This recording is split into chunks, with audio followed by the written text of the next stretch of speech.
Pemerintah akhirnya melakukan pembongkaran pagar laut sepanjang 30 km yang membentang di pantai utara Tangerang, Banten. Selain melibatkan TNI Angkatan Laut, pembongkaran juga dibantu oleh kelompok nelayan. Menteri Kelautan dan Perikanan Sakti Wahyu Trenggono menyebut pemerintah menyelidiki pihak yang memasang pagar laut. Selain itu juga menyelidiki mengenai adanya sertifikat hak milik dan hak guna bangunan di area dipagari tersebut. Sementara proses pidananya diserahkan ke kepolisian. Dengan Menteri ATR tentu kita akan melakukan penelitian atau penyelidikan. Kan kemarin ada 2 orang yang mengaku ya dari kelompok nelayan Pantura yang sudah disidik, tapi kan belum memenuhi unsur gitu loh. Artinya hukum karena kewenangan kita di administratif ya. Nanti kalau hukum itu adanya di kepolisian. Oke, nah, baik. ya gitu. Beda ya. Agak beda. Administratif denda. Administratif itu di kita. Kalau yang misalnya kaitannya dengan soal pidana atau hukum yang lain sesuai dengan pasal 49B Undang-Undang Cipta Kerja nanti ke Kapolri. Oke. Menteri Koordinator Bidang Infrastruktur dan Kewilayahan Agus Harimurti Yudhoyono mengakui adanya penerbitan sertifikat hak guna bangunan dan sertifikat hak milik di area pagar laut Tangerang, Banten. Menurut AHY, SHM dan HGB telah terbit sejak 2023. AHY meminta publik sabar menunggu hasil investigasi termasuk soal keterkaitan kelompok konglomerat dengan pembangunan pagar laut. Ketika itu saya tidak mendapat laporan apa-apa. Ya, sekali lagi yang kita ketahui ternyata itu sudah ada HGB-nya yang kita terus sedang kita investigasi dan diinvestigasi oleh Kementerian ATR BPN. Ada keterkaitan dari pemilik HGB ini, ternyata dia satu grup sama Aguan Group, itu benar atau enggak? Ya, nanti kita tunggu hasilnya ya. Kita tunggu hasilnya. Saya juga akan ikuti terus apa yang sedang dilakukan oleh teman-teman di ATR BPN. DPR juga ikut merespon adanya SHM dan HGB di area pagar laut. Ketua Komisi 4 DPR, Siti Hediati Haryadi, Titik Soeharto menegaskan area laut bukan milik perorangan atau pribadi. Karena itu, pembuatan sertifikat hak milik dan hak guna bangunan di area laut adalah melanggar hukum. DPR meminta keberadaan SHM dan HGB di area laut ditertibkan. Karena laut ini bukan milik perorangan atau milik korporasi. Ini adalah milik kita semua. Jadi yang melanggar hukum, mengkapling-kaplingkan tanpa izin, tentunya kami dari DPR, terutama Komisi 4, meminta untuk ini segera diselesaikan dan ditertibkan. Selain membongkar pagar laut, pemasangnya tetap harus diselidiki dan bertanggung jawab secara hukum. Pemerintah menargetkan pembongkaran tuntas dalam 10 hari. Tim Liputan, Kompas TV.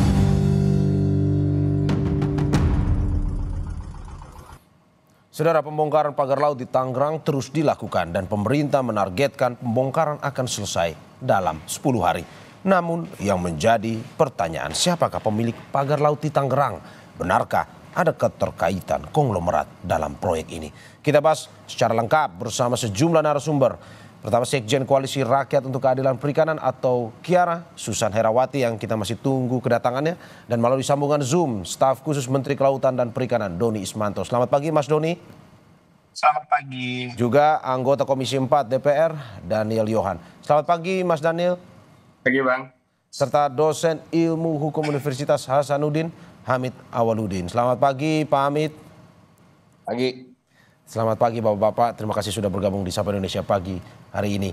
Saya ke Mas Doni terlebih dahulu. Mas Doni kemarin ya mendapatkan apresiasi atas keberanian pemerintah dalam melakukan pembongkaran pagar laut.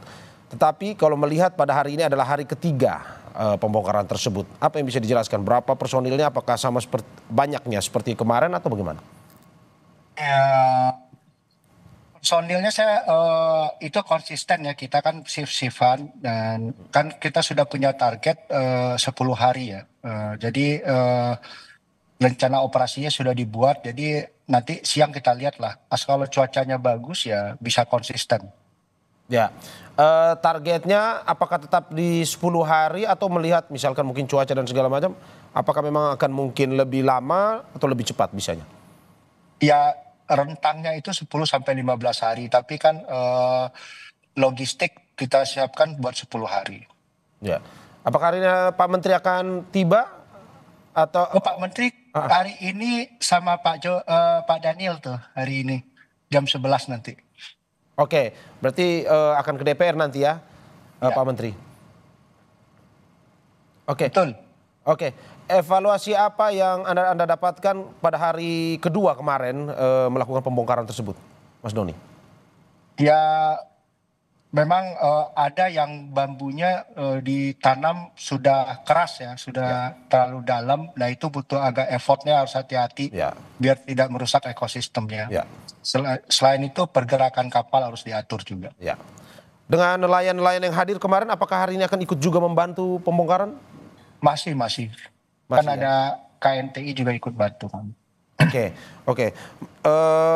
Saya ke Mas Daniel. Mas Daniel, melihat evaluasi kemarin, Anda kemarin juga ikut langsung berada di lapangan dalam proses pembongkaran pagar laut tersebut. Evaluasi apa yang Anda catat kemarin? Ya, terima kasih. Yang pasti ada dua hal ya yang langsung kita rasakan. Yang pertama adalah dipastikan tidak mungkin pagar laut ini dilakukan swadaya oleh nelayan. Ya. Karena tentu biayanya sangat tinggi, kerumitannya sangat rumit, jadi sangat jauh lebih mahal, sangat jauh lebih berat daripada kita menancapkan bambu di daratan. Ya. Itu pertama. Yang kedua adalah pasti menyulitkan nelayan dan masyarakat untuk akses terhadap laut, baik untuk menangkap ikan sebagai nelayan maupun dalam konteks transportasi ya. Jadi kita membayangkan itu sejauh 30 km itu masyarakat tertutup aksesnya terhadap laut. Kalau di daratan ya, saya membayangkan seperti masyarakat terpenjara di dalam sebuah benteng. Ya. Sejauh 30 km sehingga mereka tidak bisa kemana-mana. Ya.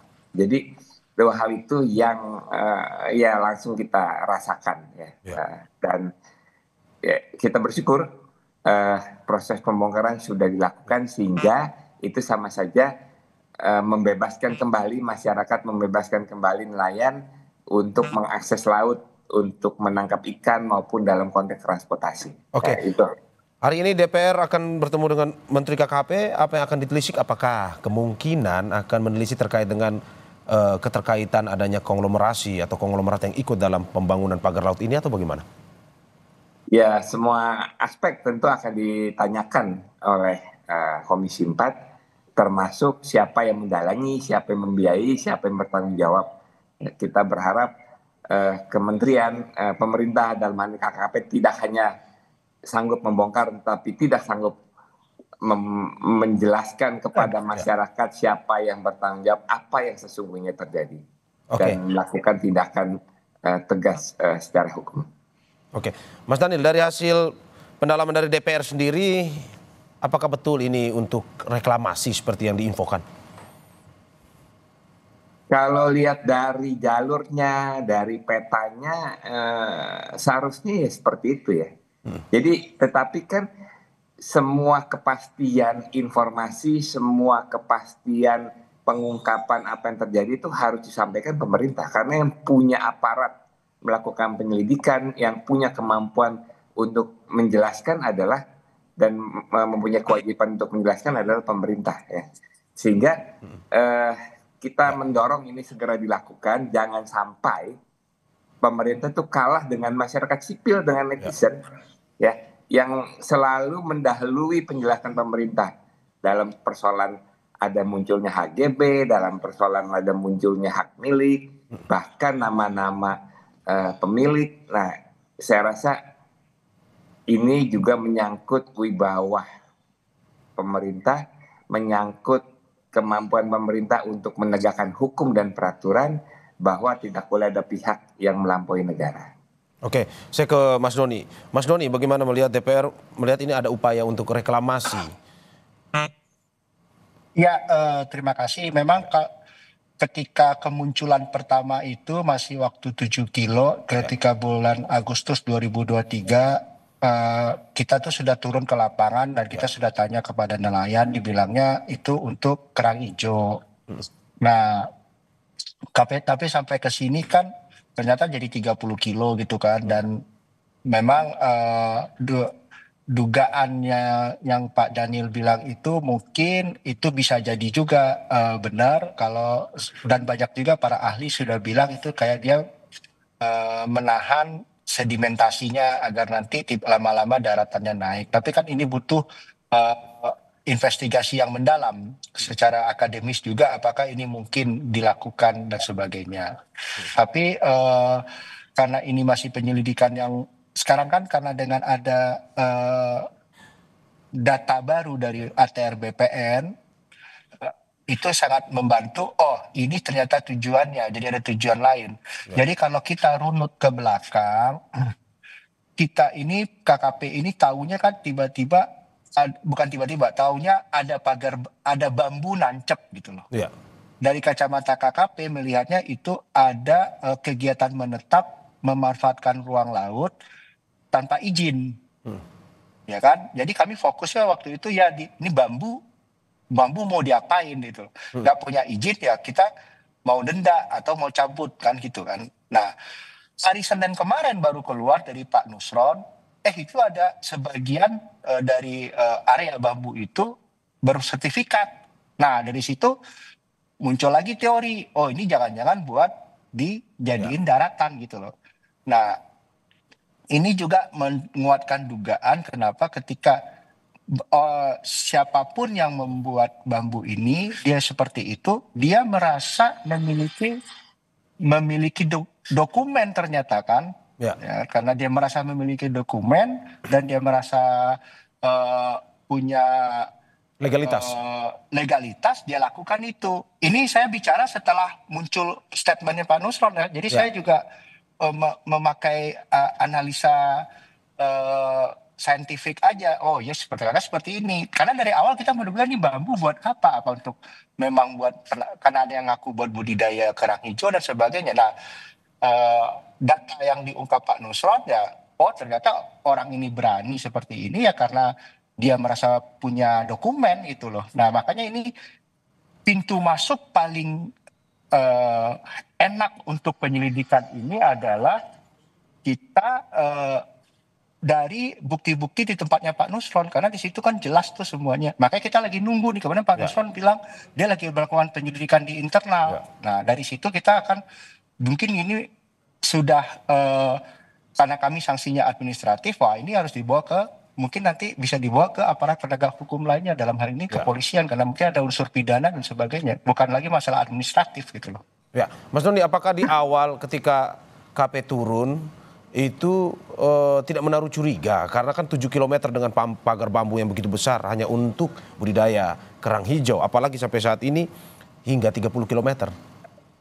Ketika bulan Agustus itu KKP sudah turun bersama DKP-nya dan kita kumpulkan itu nelayan di situ. Mereka ngaku itu buat kerang hijau gitu loh. Ya.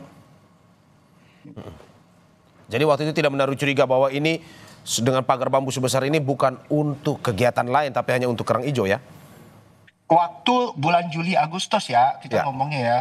Ya. Dan karena itu beda-beda Mas. Ini yang disorot Kompas TV kan yang garis yang kayak pancang gitu ya. Ada juga dia berbentuk ya memang menyerupai kayak dia lagi penangkaran kerang hijau, ada juga di titik-titik yang lain gitu loh. Oke, saya ke Pak Hamid. Pak Hamid, melihat ini kisruh terkait dengan pagar laut ini, pada akhirnya melihat bahwa ini pagar laut bersertifikat sudah lama tetapi baru terungkap. Ini tanggapan Anda seperti apa?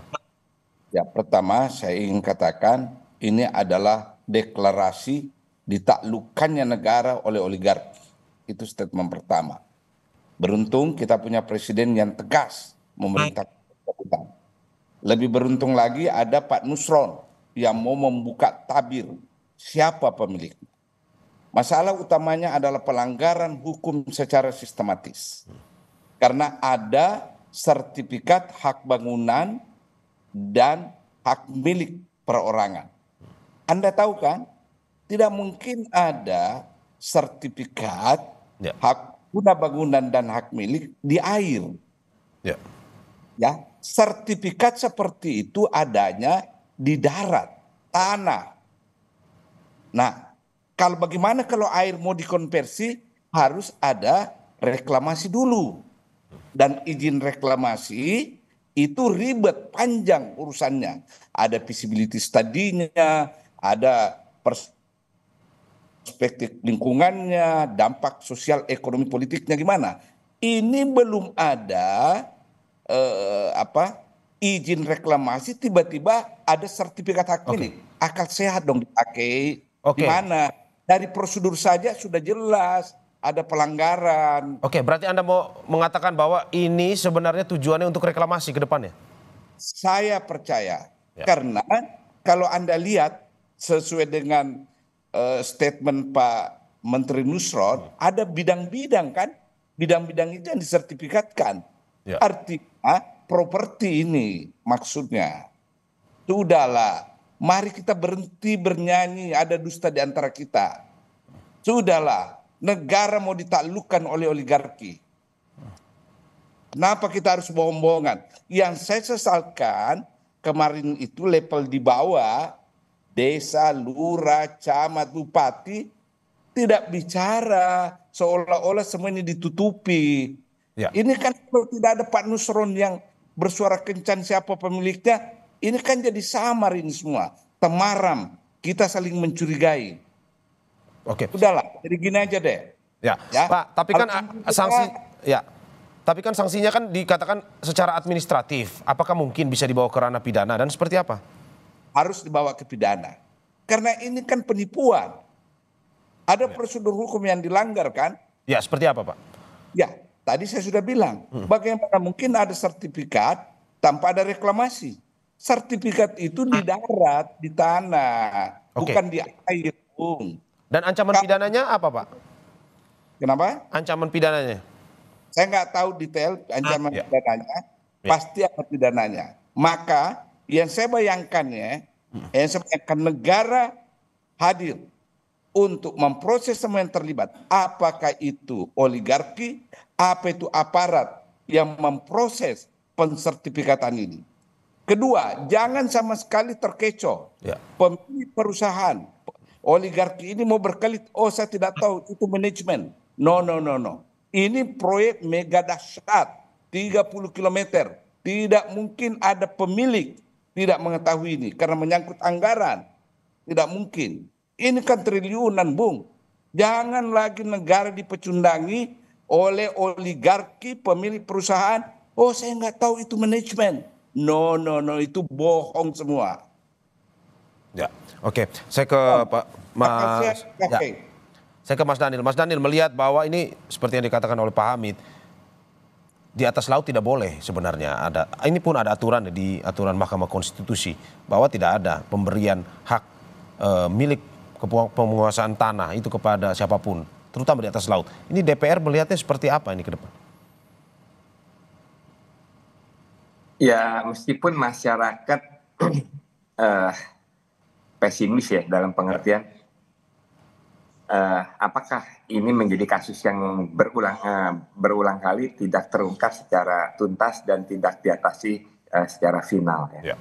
Tapi kita tetap optimis karena kita juga surprise bahwa ternyata pemerintah menunjukkan sikap tegasnya ya. Pertama merespon cukup cepat sampai sekarang melakukan pembongkaran ya.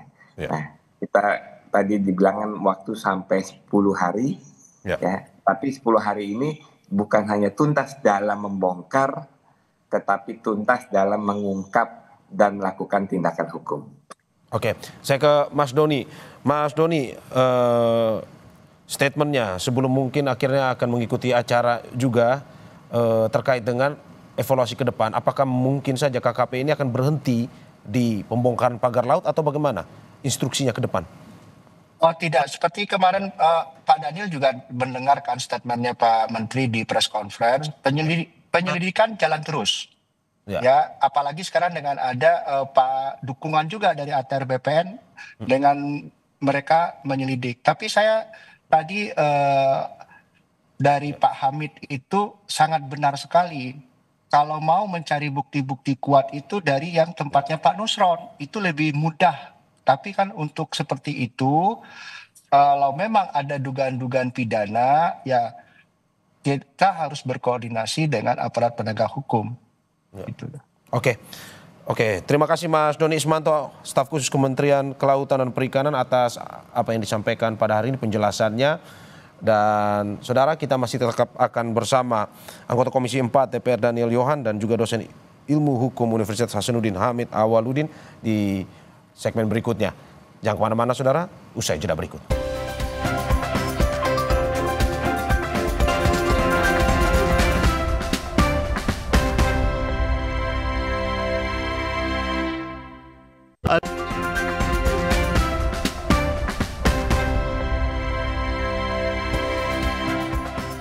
Terima kasih masih di Sapa Indonesia Pagi bersama saya Mario Sarong dan dua narasumber saya, anggota Komisi 4 DPR Daniel Johan dan dosen Ilmu Hukum Universitas Hasanuddin Hamid Awaludin, dan juga kita sudah kedatangan Sekjen Koalisi Rakyat untuk Keadilan Perikanan atau KIARA, Susan Herawati. Selamat pagi Mbak Susan, terima kasih sudah hadir. Mbak Susan, melanjutkan pembicaraan yang tadi, bagaimana Anda melihat bahwa polemik HGB yang ada di wilayah Laut Kabupaten Tangerang yang akhirnya dibangun pagar laut ini, dari investigasi KIARA, apa sebenarnya? Tujuan apa sebenarnya? Begini ya, jadi ada garis waktu gitu atau timeline yang kemudian menarik untuk kita telaah. Pertama adalah di 2023 sebenarnya itu ada integrasi tata ruang darat dan laut gitu ya. Baru kemudian menyusullah di bulan Agustus keluar HGB itu gitu. Baru kemudian di 2004 pagar-pagar ini mulai dibangun sebenarnya. Artinya memang pagar ini memang disiapkan untuk satu proyek yang besar. Kalau melihat dari polanya sebenarnya ini adalah reklamasi atau penimbunan pesisir gitu ya untuk kepentingan bisnis gitu. Karena kenapa kami bilang seperti itu? Karena nyaris tidak mungkin ini untuk kepentingan nelayan gitu. Karena dari pagarnya, dari metode dia membangunnya gitu ya. Ini memang sangat lekat dengan kebiasaan pembisnis yang kemudian mau melakukan reklamasi atau penimbunan pantai. Itulah mengapa pada akhirnya perusahaan-perusahaan yang menerima HGB ini berafiliasi dengan bidang usaha real estate itu ya? Iya, betul sekali. Memang itu, dan sebenarnya ini sudah diketahui oleh masyarakat ya dari 2024 gitu. Ya. Gitu. Jadi bukan rahasia gitu sebenarnya ya. Dan menariknya adalah dari proses itu kalau kita lihat kan HGB di perairan keluar itu aja sudah satu barang yang aneh gitu ya. Karena di perairan itu tidak bisa sebenarnya. Betul. Gitu, karena itu bertentangan dengan putusan Mahkamah Konstitusi nomor 3 tahun 2010 gitu. Ya. Oke, kalau dari KIARA melihat sendiri bahwa apakah memang sebenarnya awalnya itu apakah memang untuk dalam arti tadi penjelasan KKP pada saat masih 7 km untuk keperluan penangkaran kerang hijau, ataukah memang dari awal memang sudah disiapkan untuk ini? Ini diskusi yang menarik. Kalau kemudian narasi yang dibangun kan banyak ya, ada abrasi, ada kerang gitu ya. Setahu dan sepengalaman kami ini bukan begini metodenya gitu. Jadi pagar ini sebenarnya buat apa? Itu yang jadi pertanyaan. Karena kalau orang yang melakukan budidaya kerang itu nggak butuh pagar seperti itu sebenarnya. Apalagi panjang sampai 30 kilo ya. Kemudian yang menariknya adalah sebenarnya kan kalau kita lihat dari atas itu dia ada kotak-kotak kan gitu. Nah ini yang sebenarnya jadi pertanyaan, itu buat apa kotak-kotaknya? Apakah mungkin ini untuk mengukur sebenarnya bidang perairan gitu ya, untuk mempermudah nanti kalau kemudian memang pasir itu mulai masuk gitu. Anda melihat juga tidak pernah ada niat untuk restorasi pemulihan laut? Ini ya sebenarnya kalau restorasi bukan begini juga metodenya gitu. Karena kalau dilihat material pagarnya itu kan sebenarnya ada pemberat di bagian bawah gitu. Dan itu sak-sak pasir yang kemudian ditanam, dan itu sebenarnya yang paling sulit sekarang untuk dicabut, untuk ditarik gitu ya keluar gitu. Itu yang sangat melelahkan buat kawan-kawan yang hari ini membongkar pasti. Gitu. Oke, kalau melihat ada HGB, tadi Anda melihat ada sesuatu yang aneh. Kong kali kong atau bukan sebenarnya? Sudah pasti iya gitu. Ini HGB yang keluar 100 hektar ya. Kalau kita lihat artinya bukan panjang yang atau lebar yang sedikit, tapi menariknya kalau temuan KIARA sebenarnya persil tanah di area tersebut itu melampaui apa yang disebut oleh Menteri ATR. Jadi Menteri ATR mengatakan ada 100 hektar, tapi sebenarnya temuan KIARA itu ada 515 hektar. Artinya ATR BPN seharusnya membongkar lagi 415 persil tanah atau hektar gitu ya. Yang kemudian kita harus tahu sebenarnya ini punya siapa HGB-nya. Ini yang belum diungkap oleh Bapak Nusron gitu. Oke, Mbak. Ini sejalan dengan pernyataan Pak Hamid tadi yang mengatakan bahwa negara dalam tanda kutip tunduk terhadap oligarki? Bisa dikatakan iya gitu ya, karena payung dari semua carut-marut ini adalah Undang-Undang Cipta Kerja. Oke. Gitu. Oke Mbak, ini tapi ada beberapa pernyataan bahwa Menteri ATR sendiri, yang baik yang sekarang maupun yang dulu, Pak Hadi Cahyanto mengatakan bahwa dia tidak mengetahui, kita lihat tunggu saja, tetapi aturan untuk mendapatkan hak atas tanah tersebut harus melewati 3 tingkatan. Ini saya baca, yaitu Menteri, Kepala Kantor Wilayah, dan Kepala Kantor Pertanahan. Menurut Anda, menterinya tahu atau tidak sebenarnya? Kalau dibilang tidak tahu harusnya aneh ya, gitu. Harusnya aneh? Harusnya aneh, harusnya ditahu lah, nggak mungkin nggak tahu. Pertama adalah gini, ada pola yang menarik dalam pelepasan HGB gitu ya. Kantor-kantor pertanahan ini mengeluarkan HGB atau persil tanah itu selalu di bawah 2 hektar. Artinya memang kewenangannya ada di kantor pertanahan itu, gitu. Dan kalau kemudian dikatakan tidak tahu, tidak mungkin, karena kan kita ada satu data besar ya, big data yang harusnya ATR BPN punya. Karena itu juga bisa kok diakses di big gitu ya, di bumi misalkan, itu bisa diakses. Artinya nggak mungkin ATR BPN nggak tahu. Gitu. Termasuk aneh juga kalau misalkan Agus Harimurti Yudhoyono mengatakan bahwa dia tidak tahu. Itu aneh, atau mungkin ada yang tidak melapor ya. Oke. Saya ke Pak Daniel. Pak Daniel, ini melihat ada beberapa menteri yang mengatakan bahwa saya tidak tahu. KKP pun bilang baru tahu dari Pak Menteri Nusron Wahid terkait dengan HGB ini. Dalam arti bahwa ini yang akan DPR gali, bahwa kok bisa ada koordinasi yang tidak lengkap antara satu kementerian dan kementerian lain, dan juga ini kan sebuah proyek besar, masa tidak tahu? Ya tentu Pak Menteri nanti akan menjelaskan ya. Karena sempat terkesan saling berbeda antara Menteri KKP dengan kementerian lain atau institusi lain dalam mengatasi kebijakan ini. Tetapi dari konteks ATR sebenarnya sangat berkaitan, tetapi memang itu kan di luar Komisi 4 ya. Nah, kecuali nanti memang DPR membentuk pansus ya. Nah, pansus itu baru bisa mengundang seluruh lintas kementerian, lintas komisi.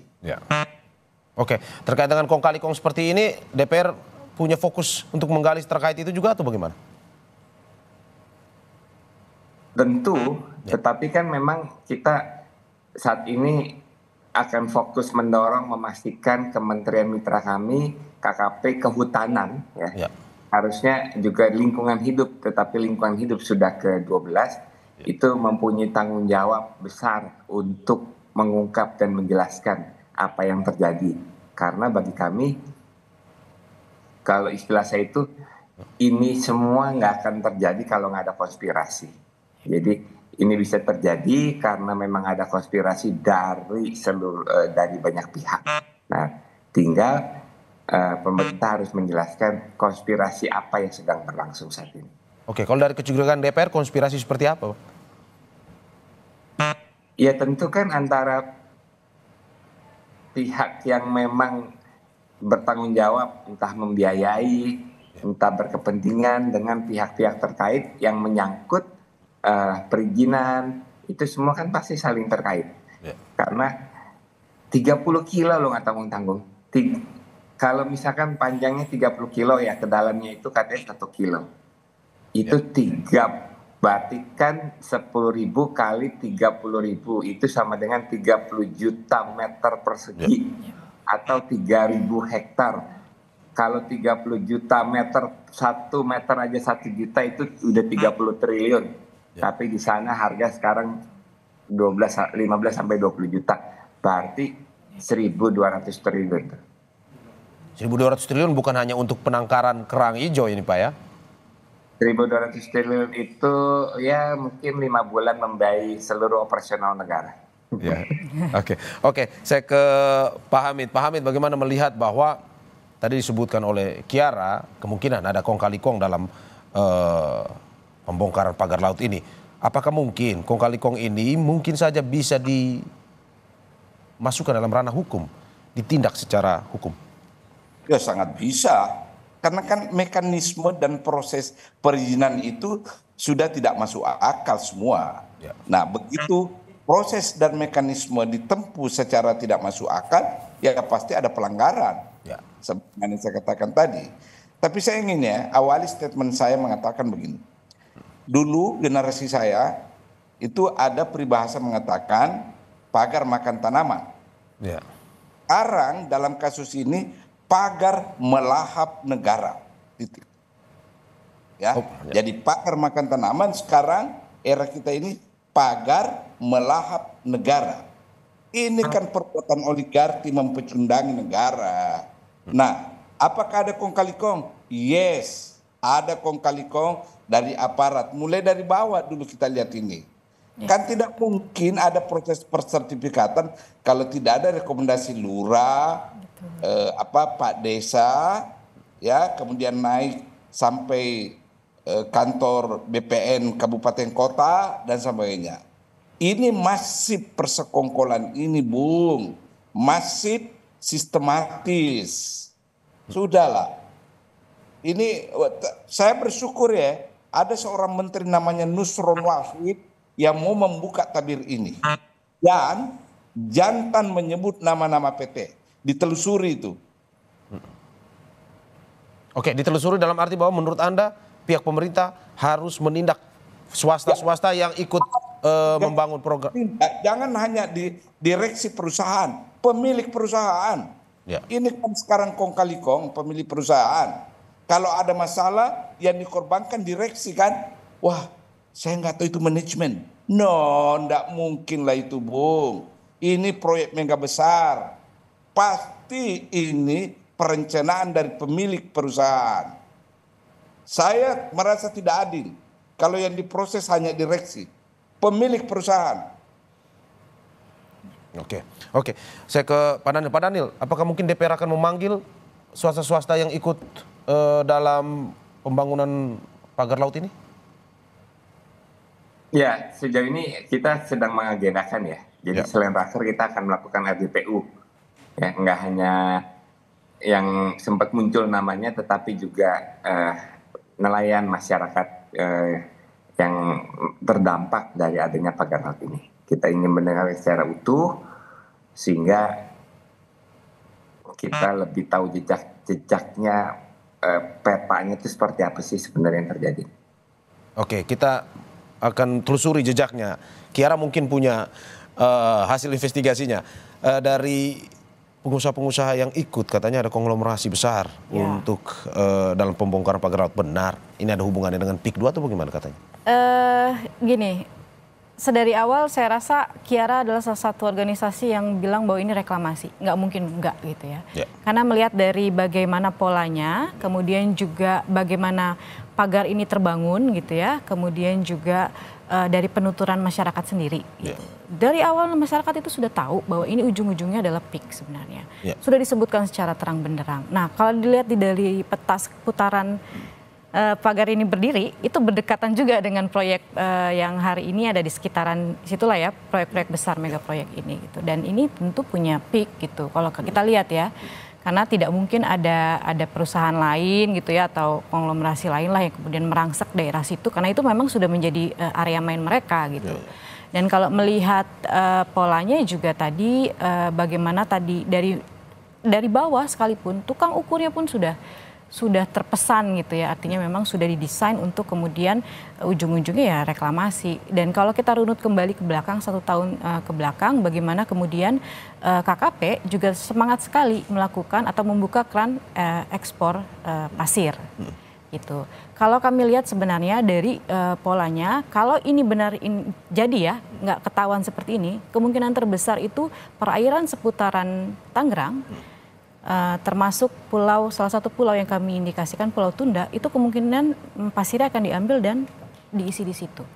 Jadi kalau kami bilang ada reklamasi alami, itu bukan reklamasi alami, itu apa ya, salah lah menurut kami gitu. Ini mau ngomongin apa, reklamasi apa sedimentasi nih Bapak Menteri KKP kemarin kan bilang gitu.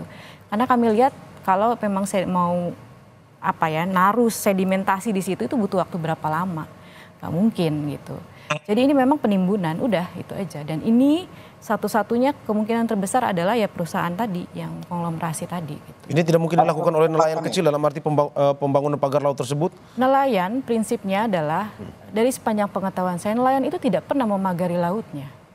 Kalau kakak pernah ke sana, mereka selalu bilang ada ruang kan untuk perahunya. Ya. Itu kecil, Kak.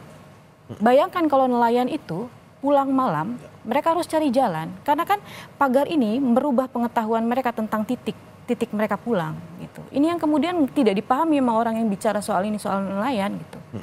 Gak bisa, mereka ini kecil sekali untuk perahu gitu. Karena kami menelusuri dan muter. Ini kan yang dilihat, ini pagarnya beda-beda ya, termasuk di Keramat itu pagarnya terlalu rapat sebenarnya. Gak mungkin untuk nelayan. Kalau breakwater bukan begini juga gitu. Memang bambu mungkin ya, tapi tadi dia basis analisisnya apa gitu, risetnya apa gitu untuk kemudian memutuskan bahwa memang pagar ini untuk breakwater. Kalau kemudian budidaya nggak begini metodenya. Dan ingat ya, kalau seluas 30 kilo, kerang hijau itu bukan komoditi yang memang jadi target ya.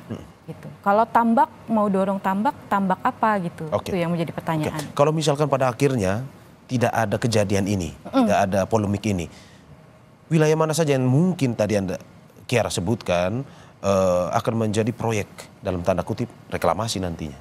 Yang pasti 6 kecamatan itu ya, 6 kecamatan dan kalau kita lihat sebenarnya kemungkinan terbesar itu ya dia akan luas ke samping juga, dan juga yang paling kami takutkan adalah kalau ujungnya reklamasi ini perairan sekitaran Jawa Barat ya, termasuk Tangerang, ya Banten, kemudian Pulau Tunda itu menjadi salah satu pemasok untuk pasirnya. Jadi kerusakannya akan berganda, baik itu yang ditimbun maupun yang diambil pasirnya. Gitu. Jadi akan ada banyak ribuan orang yang akan kehilangan profesinya. Sebenarnya paling menakutkan bagi nelayan itu sederhana kok. Mereka tuh takut nggak bisa melaut. Dengan dipagar aja itu mereka pasti pusing banget. Gitu. Oke, dengan reklamasi ini akan membatasi gerak nelayan atau kan pasti mematikan mata pencarian? Saya sampaikan bahwa saya menjadi saksi bagaimana kawan-kawan saya di pesisir itu beralih profesi gara-gara mega proyek seperti ini. Ada alih profesi? Banyak, Marunda Kepu. Yang kemarin ribut soal reklamasi 17 pulau, Pulau G. Itu banyak loh, ketika Pulau G itu terbangun, banyak kawan-kawan kami yang kemudian alih profesi jadi buruh sawit. Gitu. Apa negara pernah memikirkan, apakah konglomerasi itu pernah memikirkan, apakah pemangku kebijakan pernah memikirkan alih profesi ini? Enggak gitu, karena bagi mereka ya tadi dia, bagaimana melegalkan proyek-proyek ini. Dan ingat, kasus keluarnya HGB seperti ini, ataupun SHM yang bermasalah, bukan terjadi di Tangerang. Bukan hanya terjadi di sini, tapi aku rasa ini jadi tugasnya Pak Nusron ya untuk kemudian mengecek semua HGB yang ada di pesisir. Jangan-jangan banyak, karena di Pulau Pari misalkan, bagaimana perusahaan itu bisa memiliki 90% pulau gitu. Dan ada izin reklamasi yang kemudian dikeluarkan oleh KKP juga gitu. Itu yang menakutkan. Saya ke Pak Daniel. Pak Daniel, bagaimana melihat ini? Ini destruktif sekali apa yang akan dilakukan kalau dari penjelasan Kiara. Mungkin saja kita akan kehilangan nelayan. Komisi 4 mungkin sudah tidak akan ada ini lagi audiensi dengan nelayan, terutama di wilayah Jawa Barat seperti yang dijelaskan Kiara tadi. Ya, makanya ini menegaskan kembali bahwa tupoksi KKP didirikan pertama kali itu adalah untuk membela nelayan. Justru jangan malah keberadaan KKP itu memusnahkan nelayan. Nah, kita tentu ini harus kita ingatkan. Nah, bagaimana membela nelayan, tentu semua jalur penghidupan, hak penghidupan nelayan itu jangan lama-lama, jangan sedikit-sedikit terus menjadi habis. Gitu. Sehingga ini menjadi pintu masuk untuk menyelesaikan benar, nggak hanya di sini. Bahkan ini pengulangan metode yang sudah lama terjadi di Makassar misalnya. Nah, bahkan muncul selain di Jawa Timur, Surabaya, muncul lagi katanya udah ada HGB di Lampung, gitu. Nah, kalau kerusakannya ganda, kita khawatir sampai satu titik nanti yang sudah capek-capek dibangun musnah oleh bencana. Oke, Bang Daniel, ini apa sebenarnya usulan dari DPR sendiri pada akhirnya kepada KKP, mungkin juga kepada Kementerian ATR BPN, Pak Nusron, walaupun tidak selaras, tetapi apa usulan yang diberikan agar pada akhirnya mungkin saja ini kejadian-kejadian ini tidak hanya terjadi, ini yang baru satu ketahuan, tapi mungkin di daerah lain juga. Ya, jaga wibawa pemerintah, jaga kedaulatan negara, dan tunjukkan bahwa Indonesia adalah negara hukum. Ya.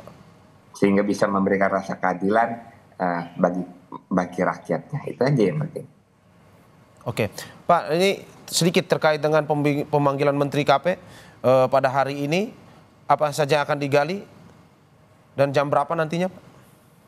Awalnya jam 10, tetapi karena ada rapat paripurna, segera langsung setelah rapat paripurna mungkin sekitar jam 11. Oke, poin-poin apa saja akan mungkin saja digali setelah kemarin pembongkaran di hari kedua? Ya, poin utama mengenai pagar laut ya. Tentu hal lain tentu bisa ditanyakan, tetapi fokus yang utama adalah pagar laut. Semua hal tentu anggota akan mempertanyakan. Oke. Ya, sehingga yaitu pemerintah jangan kalah dengan masyarakat sipil, dengan netizen canggih itu bisa membongkar. Apalagi media ini. Ya. Oke, saya terakhir ke Pak Hamid. Pak Hamid, bagaimana melihat polemik ini terkait dengan ranah hukumnya, apa yang harus dilakukan sehingga negara bisa lebih tegas dalam menindak, terutama yang Anda bilang tadi, tidak boleh kalah dengan oligarki. Harus tepat proses penyidikan. Ya. Apa yang terlibat? Yang saya khawatir kalau terlambat, begitu proses penyidikan terhadap direksi, kemudian aparat level bawah, pemilik perusahaan langsung sakit di Singapura. Ya. Untuk menghindari. Atau lari ke Pina, atau lari kemana. Itu yang saya khawatirkan. Setelah itu minta suaka karena takut disidik di Indonesia. Nah, sekali lagi Bung, harus ada koordinasi dengan baik ini untuk mencari titik salah antara KKP dengan kantornya Pak Nusrat. Karena tadi ada penjelasan sebenarnya KKP sudah tahu sejak tahun lalu bulan Juli sudah ada 7 km. Ya. Nah, ini yang harus ditelusuri. Setelah dia tahu, masa mau dibodohi oleh orang yang mengklaim itu keran hijau, itu sudah tidak masuk akal. Ini kan 7 km sudah panjang. Nah, itu harus ditelusuri. Kenapa tidak dilanjutkan investigasi pada saat diketahui ada 7 km patok? Ya. Yang kedua, secara teknis, data yang dari Pak Nusron tentang siapa-siapa yang terlibat itu harus segera diproses. Jangan didiamkan dengan istilah rapat koordinasi. Ya. Kan ada data. Premnya ini kan jelas bahwa mereka memiliki hak sertifikat guna bangunan dan hak ini ya di air, itu sudah pelanggaran. Ya. Di air. Apakah orang yang memproses dari bawah, desa, lurah itu panggil semua. Ya. Hanya ini caranya memulihkan nama baik negara. Sekali lagi, negara tidak boleh dilahap oleh oligarki. Begitu negara kompromi dengan oligarki, saat itulah hukum tidak akan pernah tegak, wibawa pemerintah akan hilang. Oke. Negara tidak boleh dilahap oleh oligarki. Terima kasih Bapak-bapak, Ibu-ibu atas apa yang disampaikan. Sekjen Koalisi Rakyat untuk Keadilan Perikanan atau Kiara Susan Herawati. Terima kasih Mbak. Terima kasih. Terima kasih anggota Komisi 4 DPR Daniel Yohan. Terima kasih Mas Daniel. Dan terima kasih dosen Ilmu Hukum Universitas Hasanuddin Pak Hamid Awaludin. Semoga sehat selalu.